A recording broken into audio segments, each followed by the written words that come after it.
Hello traders. Welcome back to the मादा finance channel. तो प्रेम से बोलेंगे राधे राधे, जय श्री राम। तो आज का हमारा टॉपिक है कि किसी भी स्टॉक का प्राइस अप और डाउन क्यों जाता है, क्या उसके रीजन है, क्या होता है। ठीक है, तो एक रो फॉर्म में चलेंगे। ठीक है, मतलब ज़्यादा कुछ नहीं सोचना, बिल्कुल रो में सोचना है कि क्या होता है क्या नहीं होता है।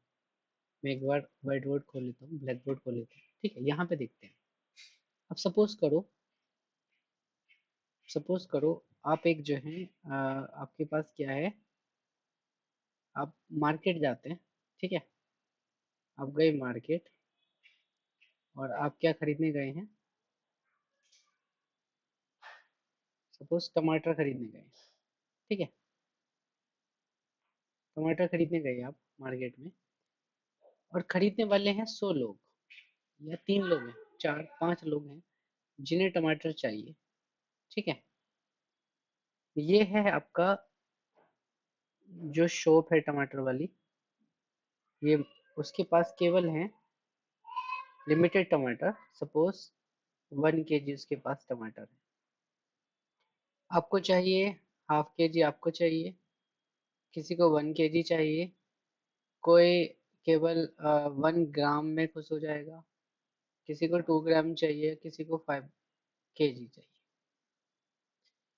ये लोग हैं, ये हम लोग हैं जिसे हम इन्वेस्टर या रिटेल ट्रेडर या जो स्टॉक परचेस कर रहे हैं, ये वे लोग हैं। लेकिन नंबर ऑफ स्टॉक अगर कम रह गए हैं, उसकी डिमांड बढ़ गई है, तो अगर ये प्राइस 1 ग्राम मतलब 1 किलो जो टमाटर है वो सपोज 100 रुपए के पर केजी है, और पहले ही हाफ केजी की रिक्वेस्ट आई, पेंडिंग में ये रिक्वेस्ट पड़ी है, ये भी पड़ी है, ये भी पड़ी है, ये भी पड़ी है।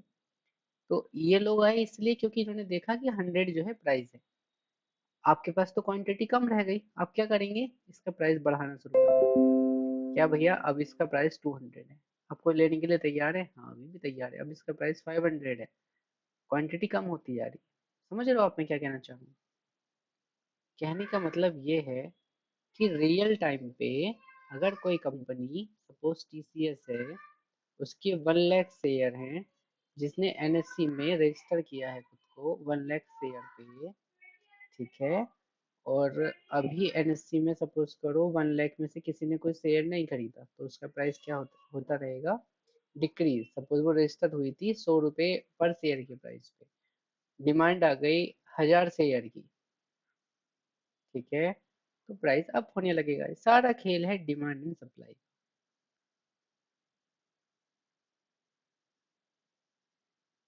समझ आ रहा है मैं क्या कहना चाह रहा हूँ? जितनी ज्यादा डिमांड होगी किसी चीज की, उसका प्राइस उतना ही महंगा होगा। ठीक है, तो अब आपको समझ आया होगा कि किसी भी शेयर के प्राइस अप और डाउन क्यों जाते हैं। मतलब ये एक फैक्टर है। ठीक है, इसके अलावा भी मल्टीपल फैक्टर्स पिक्चर में आते हैं। ठीक है, एक मेन फैक्टर क्या है, डिमांड एंड सप्लाई का। ठीक है, आई होप आपको सब समझ आ रहा हो। अब देखो, सपोज करो अ, इसके अलावा अब दूसरे कौन से फैक्टर होते हैं, उनका भी हम जिक्र कर लेते हैं इसी वीडियो में, नहीं तो एक सेपरेट वीडियो बनानी पड़ेगी। ठीक है, देखो किसी भी स्टॉक के लिए 2 मेन फैक्टर होते हैं उसके अप जाने के लिए। पहला कौन सा था, डिमांड सप्लाई, मैंने आपको बता ही दिया। दूसरा क्या है, मतलब किसी भी स्टॉक के अप जाने से अच्छा है उसको एनालाइज करना, सही बोलना पड़ेगा हमें। उसके एनालिसिस करने के 2 फैक्टर हैं, जिसके पहला फैक्टर होता है उसका टेक्निकल फंडामेंटल, दूसरा फैक्टर होता है उसका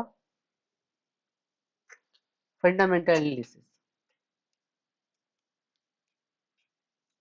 ठीक है, अब ये दोनों चीजें क्या होती हैं इन्हें समझते हैं। सबसे पहले चलते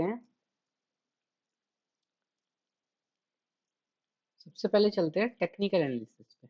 ठीक है, टेक्निकल एनालिसिस जो है अभी इसका पार्ट नहीं है। सबसे पहले चलते हैं फंडामेंटल एनालिसिस पे, सॉरी, सबसे पहले चलते हैं फंडामेंटल। टेक्निकल में आगे बताऊंगा। टेक्निकल में क्या होता है कि हम चार्ट को रीड करने की ट्राई करते हैं कि चार्ट में कैंडल्स क्या बन रही है। ठीक है, तो पहले फंडामेंटल पे चलते हैं।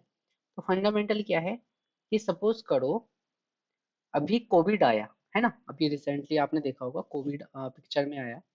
तो कोविड जैसी पिक्चर में आया तो क्या हुआ कि जो भी गाड़ियों वाली कंपनियां थी उनके शेयर डाउन होने लगे। जैसे महिंद्रा एंड महिंद्रा का शेयर आप देखोगे तो काफी डाउन हो गया था। टीसीएस का जो ये क्या बोलते हैं टाटा मोटर है, इसके शेयर काफी डाउन हो गए थे।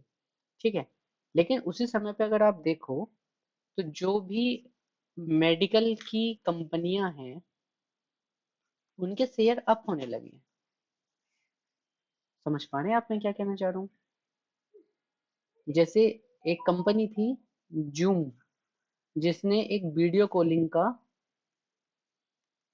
एक सॉफ्टवेयर बनाया था। इसका प्राइस उस समय पे टॉप पे था। समझ रहे हो मैं क्या कहना चाह रहा हूँ? मतलब जिसकी डिमांड और सप्लाई है, क्योंकि डिमांड अब सारे स्कूलों में सब ऑनलाइन वीडियोस वगैरह चलने के लिए जूम की डिमांड बहुत ज़्यादा हुई, तो इसका शेयर बढ़ गया। लेकिन उसी समय पे जो गाड़ियों की सेल कम हो गई, ये सब चीज़ें कम हो गई, उनका शेयर प्राइस जो है डाउन हो गया था। तो ये क्या है, ये फंडामेंटल एनालिसिस है। इसमें और क्या क्या फैक्टर आते हैं कि भाई कंपनी ने पिछले साल कितने का उसके पास पेंडिंग ऑर्डर थे, कितनी उसके पास क्या थी कर्ज है, उसके पास डेप्ट है। ठीक है, और साथ में उसने कितना प्रॉफिट किया है। ये सारे फैक्टर्स भी हमारे पास आते हैं। तो आप इसे चेक कैसे कर सकते हो? हमारे पास एक स्कैनर करके एक वेबसाइट है तो बहुत सारी, लेकिन अब स्कैनर है। यहाँ से अगर आप देखोगे एक मिनट रुको, स्कैनर है, एक सेकंड रुकना। टीसीएस की सपोज करो स्क्रीनर, सॉरी। ठीक है, ये एक फंडामेंटल वीडियो है जिसमें मतलब हम क्या देख रहे हैं कि टीसीएस की जो है उसका मार्केट कैप कितना है, हाई लो कितना मारा है उसने, और ये सारी इन्फॉर्मेशन, उसकी चार्ट की इन्फॉर्मेशन, उसमें हम क्यों ले सकते हैं क्यों नहीं ले सकते हैं।